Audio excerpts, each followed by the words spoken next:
फिलहाल बात करते हैं यूपी में शिक्षक भर्ती प्रक्रिया को लेकर, जहां कल हाईकोर्ट ने 69,000 शिक्षकों की भर्ती को लेकर नई लिस्ट जारी करने का आदेश दिया था। अब इसके बाद राजनीति गर्म है। इसी बीच एबीपी न्यूज को सूत्रों के हवाले से बड़ी खबर मिली है और बड़ी खबर यह कि नई लिस्ट बनने के बाद जिनकी नौकरी जाएगी उनका समायोजन कर सकती है सरकार। कल शाम 5 बजे लखनऊ में अहम बैठक होगी जिसमें बेसिक शिक्षा मंत्री और बड़े अधिकारी शामिल होंगे। सरकार की कोशिश है कि किसी की भी नौकरी ना जाए।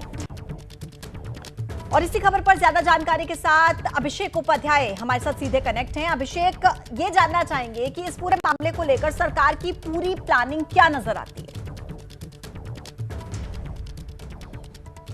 पूजा, देखिए, बहुत ही अहम जानकारी हम एबीपी न्यूज़ पर दे रहे हैं, चूंकि मामला बहुत ही ज़्यादा संवेदनशील है और अगर नई मेरिट लिस्ट बनाई गई जिसका कि हाईकोर्ट ने आदेश दिया है, तो इसका मतलब ये है कि वो सैकड़ों प्राइमरी टीचर जो पिछले 4 सालों से नौकरी कर रहे हैं उनकी नौकरियां जाएंगी और नए जो अभ्यर्थी जिन्होंने ऑलरेडी अप्लाई किया था, जिनका आरोप है कि आरक्षण नियमों के घोटाले के चलते उनको नौकरी नहीं मिली है, उनको जगह मिलेगी। तो कई नई नौकरियां मिलेंगी और कई नौकरियां जाएंगी। तो ऐसे में जिनकी नौकरियां जाएंगी उनमें अनरेस्ट होगा, असंतोष होगा। तो सरकार विचार कर रही है कि उनका समायोजन किया जाए, यानी कि उनका एडजस्टमेंट किया जाए, यानी कि उनकी नौकरी बचाई रखी जाए, उसके तरीके निकाले जाएंगे।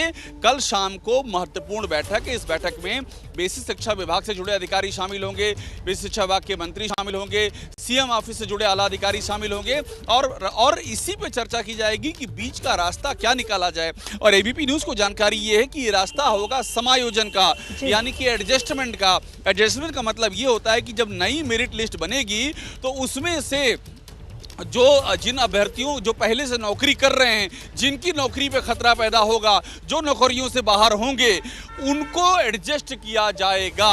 सरकार की कोशिश है कि उनकी नौकरियां ना जाने पाए। अभी तक इसमें कोई अंतिम फैसला नहीं हो पाया है, लेकिन इस पर विचार हो रहा है कि इस रास्ते पे सरकार आगे बढ़े और उसका कोई एक रास्ता कल की मीटिंग में निकल करके सामने आए।